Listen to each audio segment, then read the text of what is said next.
Hello guys, it is AlderGamingYT here, and today I am going to be explaining the history of Thameslink. That is what I am doing today.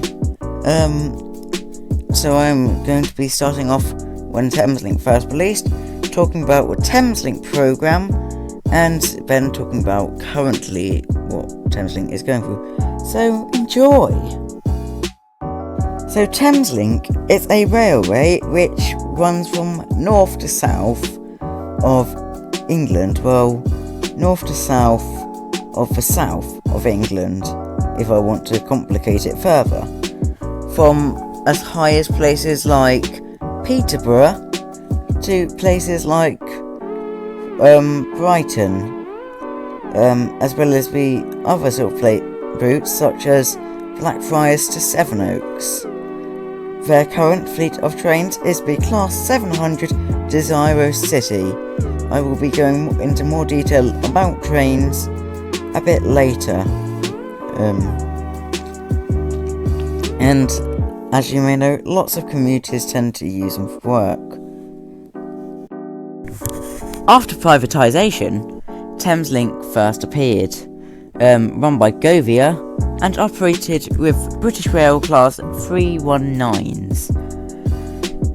Then, in the future, in 2006, First Capital Connect took over, along with West Anglia Great Northern or Wagon. This ran until 2014, where then Great Northern Thameslink, I'm not sure what the official name is, but again by GoVia, split the two into Great Northern and Thameslink is what it's currently known as. The history of the classes of trains in Thameslink will now be said, starting off with the Class 319, also with the Class 377 a bit later on, and then the Class 387 for a short period of time, and then the Class 700 currently.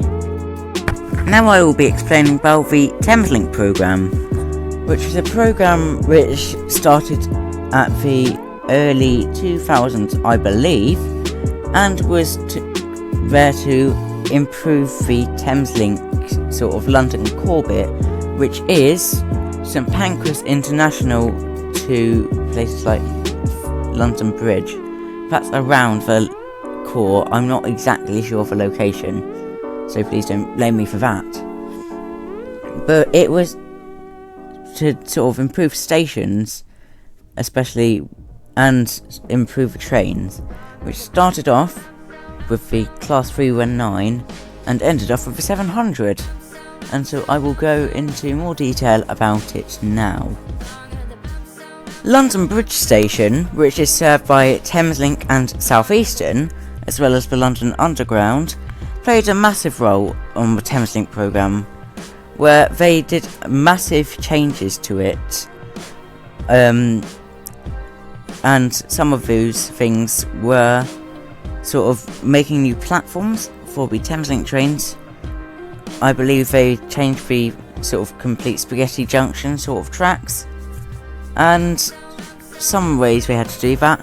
With South Eastern, I absolutely remember this, that some trains would pass London Bridge if they were going to Charing Cross or Cannon Street, depending on the year that they did it, because it changed over it some year.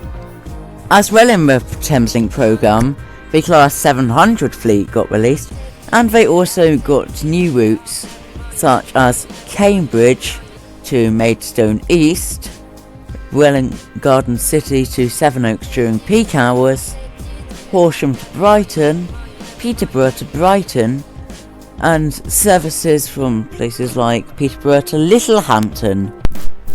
And so basically pure hell on Thameslink, as the seats are really uncomfortable, they give you backache, and when you're going to be sitting on it from 4 hours because you're stopping every 4 seconds because you're doing a super long route. That's basically what the Thameslink program is. When Thameslink released their new Class 700 fleet from 2016 to 2018, there was lots of criticism on it because of their seating. If you look at it, you can see that it's more like, it looks like it's got padding, but if you think about it in another way, it looks really uncomfortable. And they say it's due to fire regulations, but if you're sitting on it for 3 hours, you're going to get a bad back. There is a little secret on Thameslink, which lets you sit on first class with a standard class ticket. This is how to do it. So if you're on a metro route, which is services like Blackfriars to Sevenoaks and stuff like that, you always get to sit in the back first class carriage with standard class. I believe this is because it is a metro and not long route. Here's a little bit of proof that that thing that I just said to you is not a lie. This area, being first class, may be used with customers holding standard class tickets.